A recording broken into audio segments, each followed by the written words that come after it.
আজকে আমি আপনাদের সঙ্গে শেয়ার করব মজার হালিম রান্নার রেসিপি।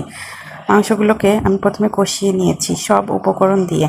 এখন হালিম মিক্সের একটা মশলা মাংসের সাথে দিয়ে দিলাম, আর একটু গরম পানি অ্যাড করে মাংসটাকে সুন্দর করে কষিয়ে নিচ্ছি। মাংসটা কষানো হয়ে গেলে মাংসের ভিতরে একটু পানি দিয়ে মাংসটাকে সুন্দর করে সিদ্ধ করে নিতে হবে। তো মাংসটা যখন একদম মাখা মাখা হবে তখন এটাকে একপাশে রেখে দিলাম। অন্য পাতিলে ফুটন্ত গরম পানি নিয়ে নিয়েছি, সেখানে হালিম মিক্সের আরেকটা প্যাকেট ছিল, তো সে প্যাকেটটা ফুটন্ত গরম পানিতে ছেড়ে দিয়ে কিছুক্ষণ নাড়াচাড়া করতে হবে।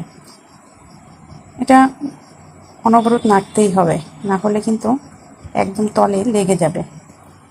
তো আমি এর ভিতরের উপকরণটা সুন্দর করে সিদ্ধ করে নিচ্ছি। আমি এটাকে প্রেশার কুকারে সিদ্ধ করে নিয়েছি।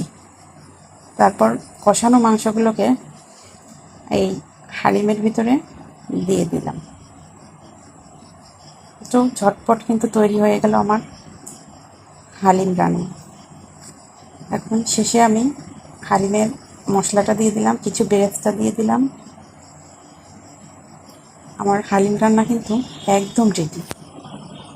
তো আপনাদের কার কার পছন্দ হালিম অবশ্যই কিন্তু আমাকে জানাবেন। আমার তো ভীষণ পছন্দ। টাটা, বাই বাই, ভালো থাকবেন সবাই।